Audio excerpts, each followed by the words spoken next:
Senhores telespectadores,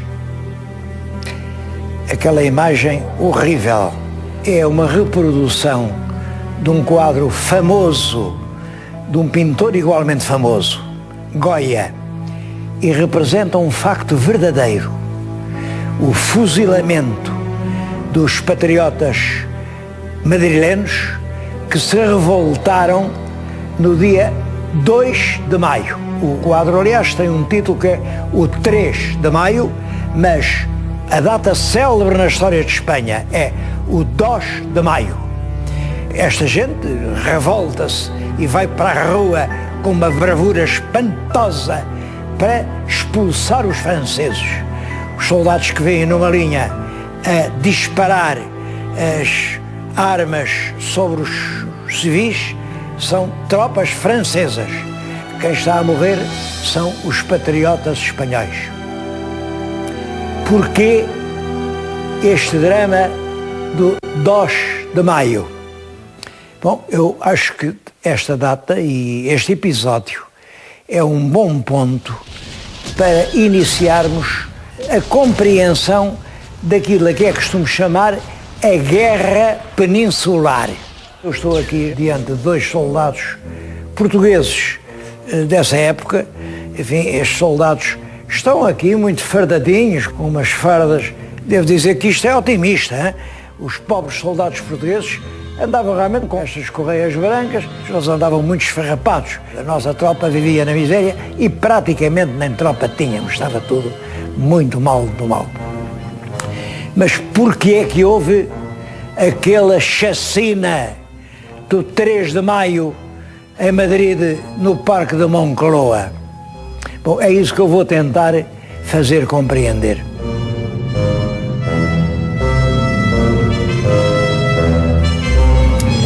Como o senhor telespectador certamente sabe, a Revolução Francesa e a morte dos reis de França na guilhotina veio provocar um grande abalo na Europa e houve várias coligações.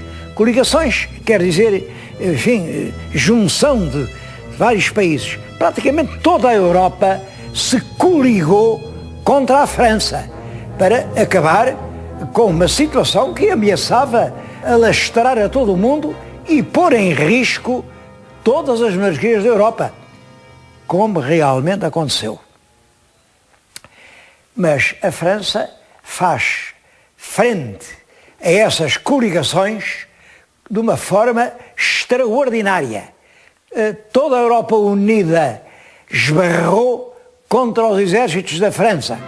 É por essa altura que aparece um jovem capitão que rapidamente se torna uma celebridade, Napoleão Bonaparte, que é um gênio, realmente um gênio estratégico, e esse homem derrota uma a uma as coligações todas que se fazem contra a França e consegue fazer-se coroar imperador.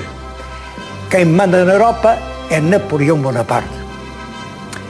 Na Europa é como quem diz, porque a Europa tem duas partes: terra e mar.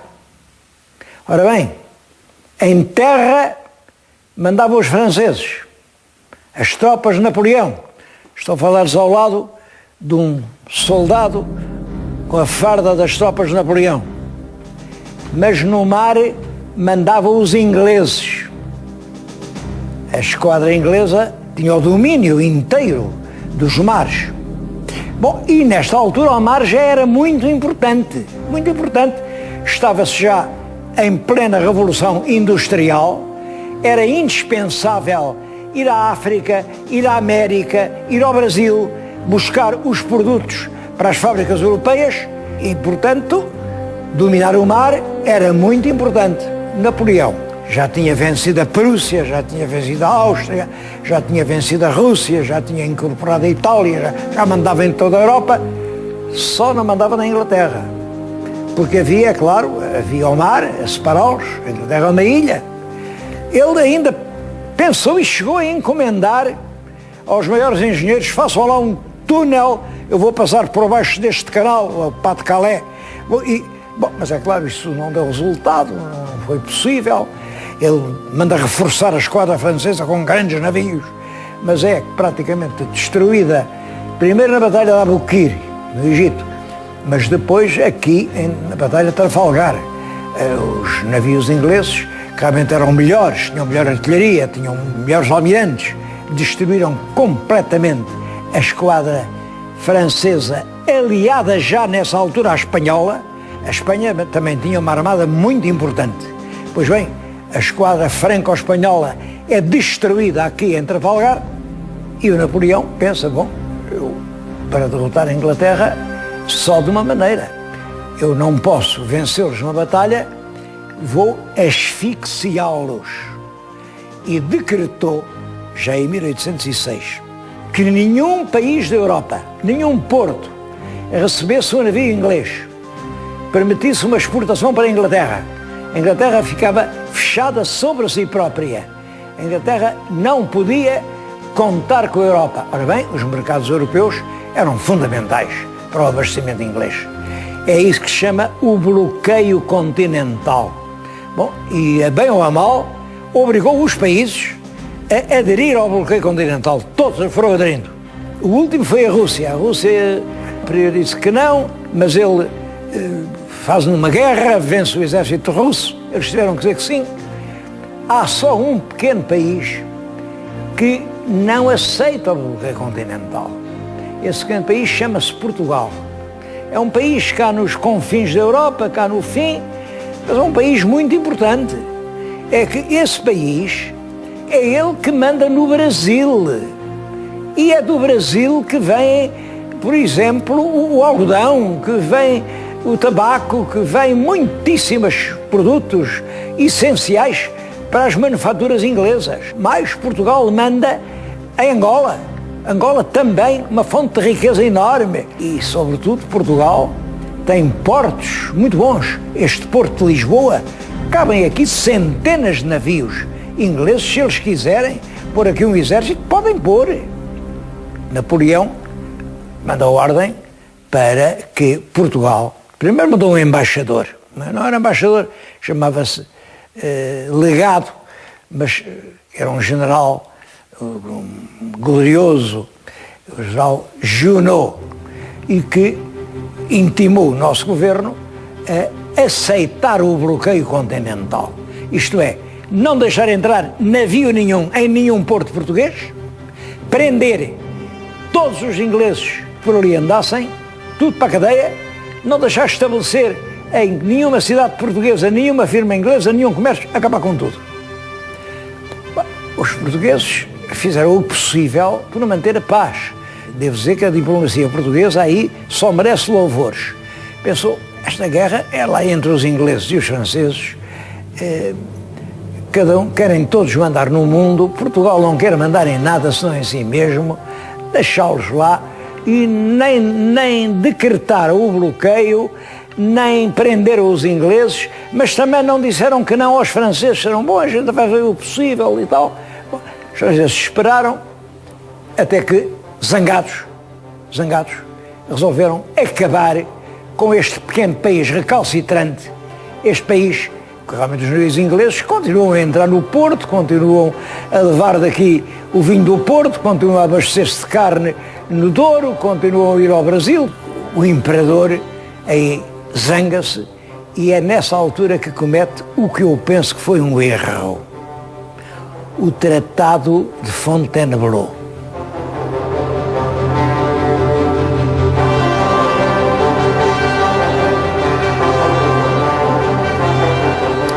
Visto que Portugal continua aliado à Inglaterra e a receber os seus navios, o melhor é acabar com Portugal. E o Tratado de Fontainebleau diz isto: o que era Portugal fica dividido agora em 3 partes. Lá em cima, o Minho e o Douro fazem um pequeno reino para dar à rainha de Etrúria. A rainha de Etrúria era uma rainha lá da Itália que o Napoleão queria compensar e, portanto, fazem o reino da Lusitânia Setentrional, quer dizer, a Lusitânia do Norte. O Sul, Tejo para baixo, portanto, todo o Alentejo e todo o Algarve, fazem um Principado da Paz e o príncipe, com categoria de rei, é o Manuel Godoy. Manuel Godoy é o chefe do governo espanhol. E a parte das Beiras e Trás-os-Montes ficam provisoriamente sobre a administração francesa para depois se ver o que é que se há de fazer. É claro que todos estes reinozinhos tinham que pedir licença para fazer a guerra ao rei de Espanha.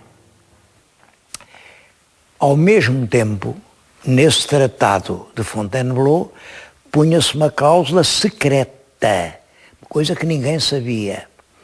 A Espanha apanhava-nos, portanto, todo o Alentejo, todo o Algarve, que era o Godoy, mas em troca deixava passar um grande exército francês, que eram 25 mil homens, com muita cavalaria, com muita artilharia, atravessavam toda a Espanha para vir ocupar Portugal. Porque se Portugal tivesse em cada cidade uma guarnição francesa, se nos fortes houvesse canhões com artilheiros franceses, claro que os ingleses não podiam cá pôr os pés. Bom, o tratado foi assinado, o imperador concordou, o exército põe-se a caminho e vem comandado por um general com muito prestígio, que era o general Junot. Esse Junot tinha sido sargento com o Napoleão, mas era um homem de uma grande valentia, uma grande bravura. O Napoleão chamava-lhe o Sargento Tempestade, porque realmente era um homem de uma valentia extraordinária. Já não era assim um grande general, já não via as coisas em grande. Não. Ele lá vem com os seus 25 mil homens, atravessa a Espanha e as obrigações dele são as seguintes. Primeiro, prender a família real, acabar com a dinastia real portuguesa. Segundo, prender aqui os ingleses todos e obrigar Portugal a entrar no bloqueio continental, a cortar as relações com a Inglaterra. Bom, Junot põe-se a caminho, atravessa a Espanha. Nessa altura os exércitos marchavam a pé, chegou a Lisboa, exatamente no dia 30 de novembro de 1808. É nessa altura que, a bem dizer, começa para nós a Guerra Peninsular. Porque o príncipe regente, que é o futuro Dom João VI, soube disto a tempo, falou com os ingleses, fez um acordo, também secreto, em Inglaterra, em que vieram ao Tejo 10 grandes navios da guerra ingleses, juntou-se toda a armada portuguesa, que eram 21 navios de guerra portugueses, e todos os navios americanos que nós tínhamos eram 31 navios.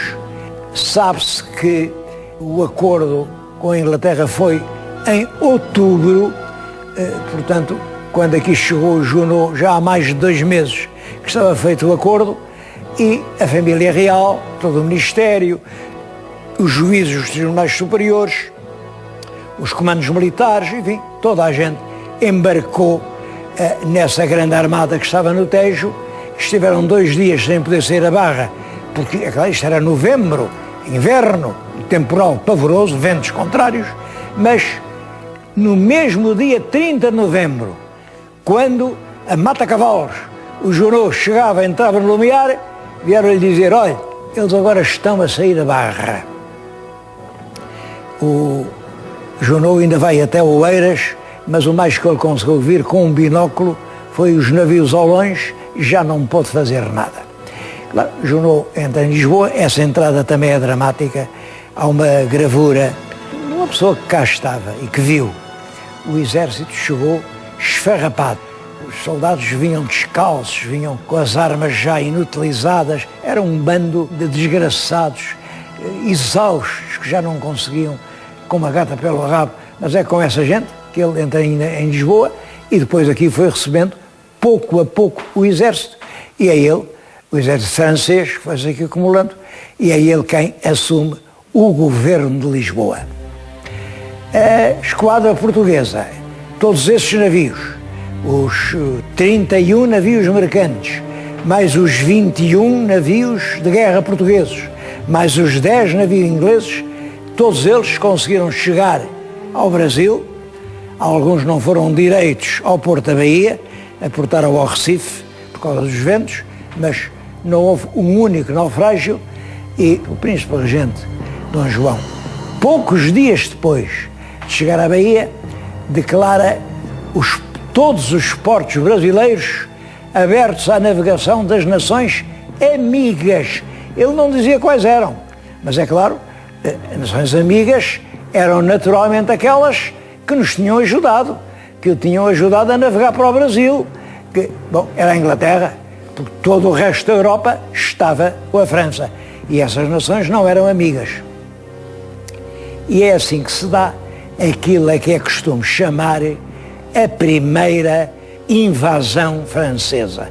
Não é propriamente uma invasão, é claro que os franceses foram bem aceitos por uma pequena parte dos portugueses. Agora estou-lhes a falar diante de um quadro dessa época que representa o Marquês de Alorna. O Marquês de Alorna está aqui com a família e era um afrancesado. O Marquês de Alorna era a favor da ocupação francesa e era partidário da Europa napoleónica. Não há mal nenhum nisso, porque realmente, porque é que a gente havia de estar com os ingleses e não com os franceses? Napoleão é que representava a Europa, a paz europeia, o progresso burguês. Por isso, este homem era um afrancesado. O exército entra aqui no fim de novembro de 1808.